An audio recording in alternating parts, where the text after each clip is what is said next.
And I want you to take a moment and ask yourself this question: what does wealth really mean? Because for too long, we've been conditioned to believe that wealth is just about money. We've been told that if you have a certain number in your bank account, if you drive a certain kind of car, if you live in a certain kind of house, then you're wealthy. But I came here to challenge that notion. Wealth isn't just financial. True wealth is spiritual. It's not just about what's in your hand. It's about what's in your heart. True wealth begins within. Money is a tool, not the source. Most people spend their lives chasing money. They thinking if they could just get more of it, they would finally feel secure, finally feel happy, finally feel fulfilled. But money is not the source of wealth. It's not the source of peace. It's not the source of joy. They see this only a reflection of what's already happened on the inside. There are people who have millions of dollars in their bank account, and yet they live in fear every single day. They're terrified of losing it. They're worried about what people think of them. They can't sleep at night because their heart and their mind are restless. On the other hand, there are people who don't have much in the way of material possessions, but they walk in peace, they have confidence, they carry themselves with dignity and strength. Why? Because wealth is an internal reality before it ever shows up externally. Money is a tool, just like a hammer. You can see the strength, use a hammer to build a house or to destroy one. It's not the hammer that determines the outcome, it's the person holding it. In the same way, money doesn't create character, it exposes character. If you put money into the hands of someone who is broken, money will magnify their brokenness. If you put money into the hands of someone who is whole, money will magnify their wholeness. This is why we see people win the lottery and go bankrupt within 5 years. It's why celebrities with millions of dollars still overdose, still divorce, still crumble under the weight of life, because the money didn't change them. It didn't heal the pain inside. It didn't fill the void in their soul. That's because money was never designed to be the source of wealth. The real source of wealth is your mindset. It's your faith. It's your ability to see abundance where others see lack. It's your capacity to create value, to solve problems, to serve people. When you cultivate these things inside yourself, money becomes a natural byproduct. You don't have to chase it because it starts chasing you. People think wealth is about accumulation, but accumulation without alignment creates anxiety. If your inner life is full of scarcity, you can accumulate all the resources in the world and still feel empty. You'll still feel like it's not enough. You'll still be afraid it could all disappear tomorrow. That's because wealth isn't what you hold in your hand. They see the strength of it. It's what you hold in your heart. If you want to experience true wealth, you have to shift your focus from the external to the internal. Instead of asking, how can I get more money? Ask, how can I become the person who attracts abundance? Instead of saying, be happy when I have more. Say, how can I be happy with what I already have? Because gratitude is the seed of abundance. When you're rich in gratitude, rich in vision, love, rich in faith, you are wealthy before a single dollar shows up. And when the dollars do show up, they don't control you because you've already learned to control yourself. That's the power of understanding that money is a tool. It's like fire can cook your food or burn down your house. Money can fund your dreams or fuel your destruction. It all depends on how you use it. So wealth begins inside of you. It's not about how much you have. It's about who you are becoming. When you develop the habits, the mindset, the heart posture of a wealthy person, money becomes a servant, not a master. It works for you instead of you working for it. ChatGPT said spiritual abundance creates the foundation for financial success. Many people want financial breakthroughs, but they neglect the deeper work that produces lasting wealth. They focus on strategies and systems, but they overlook the state of their soul. Financial success is like a tree, and spiritual abundance is the root system. Without deep, healthy roots, the tree cannot stand. It may grow for a while, but the first storm will knock it down because the foundation wasn't strong. When someone operates from a place of scarcity in their spirit, every decision they make is tainted by fear. They hold back on investing in themselves because they're afraid of losing. They hesitate to serve others because they think there's not enough to go around. They sabotage opportunities because deep down, they don't believe they're worthy of success. It doesn't matter how many financial tools they learn or how many business strategies they implement if their heart is still imprisoned by lack. On the other hand, a person filled with spiritual abundance approaches life differently. They wake up each day believing that the universe is full of opportunities, that there is more than enough for everyone, and that they were created to thrive. This mindset attracts people, resources, and ideas because abundance is magnetic. Financial success begins to flow because they're operating from a place of overflow, not desperation. When you are spiritually abundant, you see money for what it really is, a resource to multiply, not an idol to worship. You understand that your value isn't determined by your bank account, but by your ability to create, to give, to bless, and to solve problems in the world. They see the strength of that. That understanding frees you to handle wealth with, because you're not trying to find your identity in what you own. You already know who you are. Spiritual abundance brings clarity. It helps you discern between good opportunities and distractions. Without it, people often chase after quick money schemes, jumping from one idea to the next, hoping to get rich fast.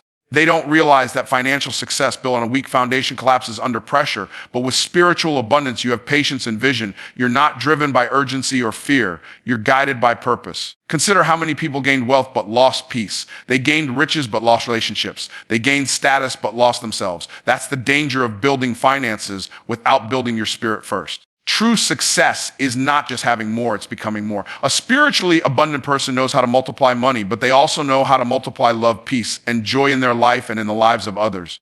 When you cultivate spiritual, develop resilience, you're not shaken by financial setbacks because you know abundance doesn't come from the outside in. It flows from the inside out.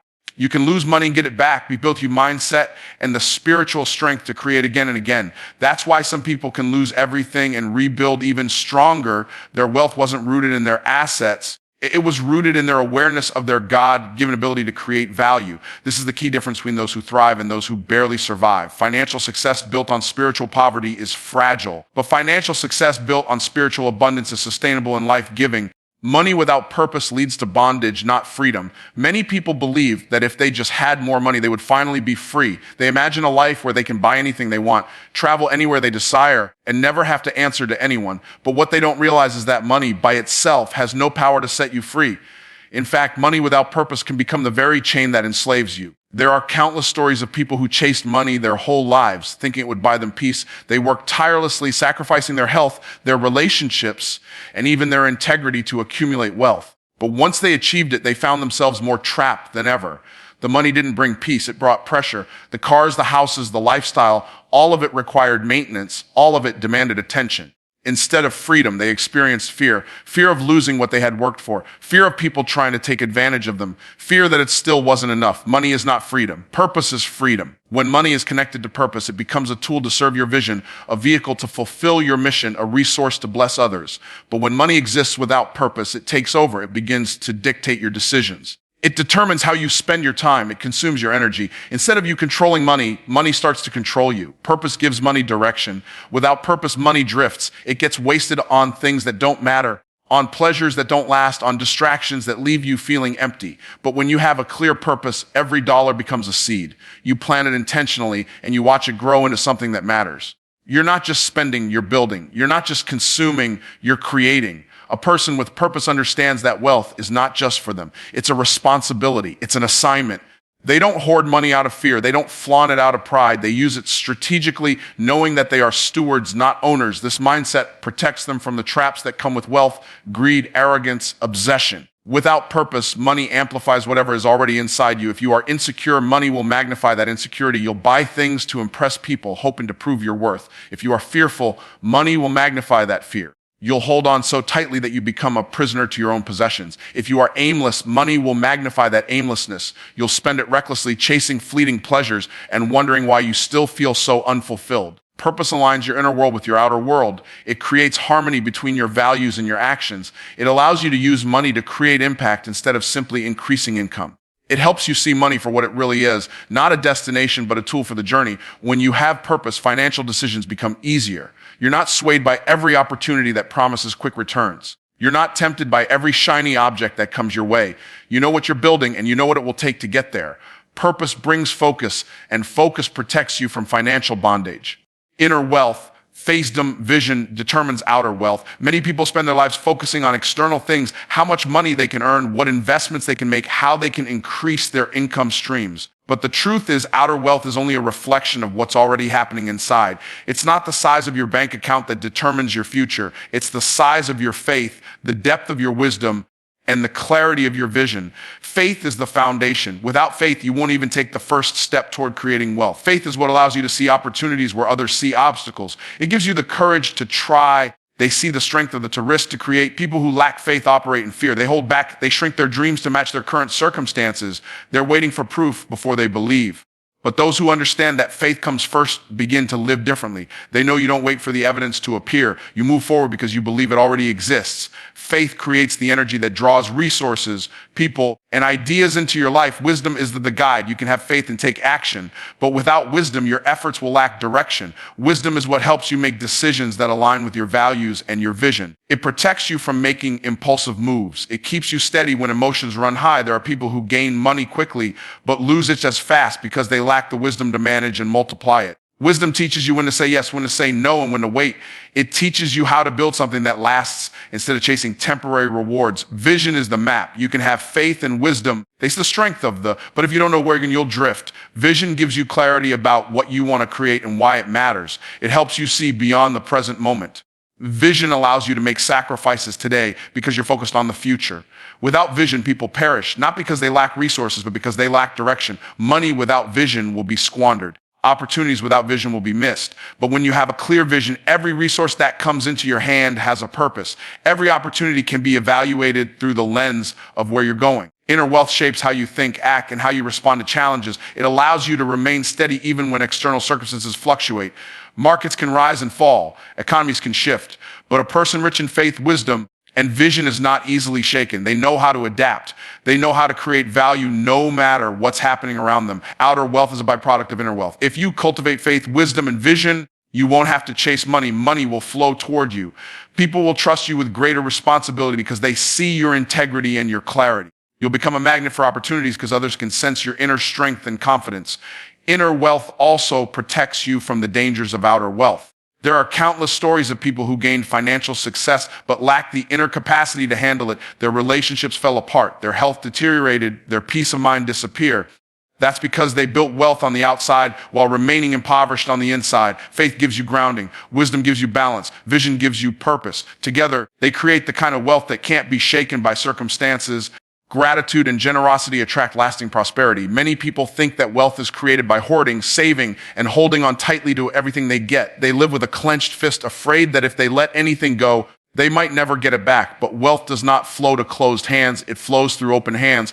Gratitude opens your hands to receive more, and generosity keeps the flow of abundance moving through your life. Gratitude shifts your focus from what you lack to what you already have. It changes your mindset from scarcity to abundance. When you are grateful, you begin to see opportunities where others see limitations. You recognize the blessings in your life, no matter how small they seem, and that recognition multiplies them.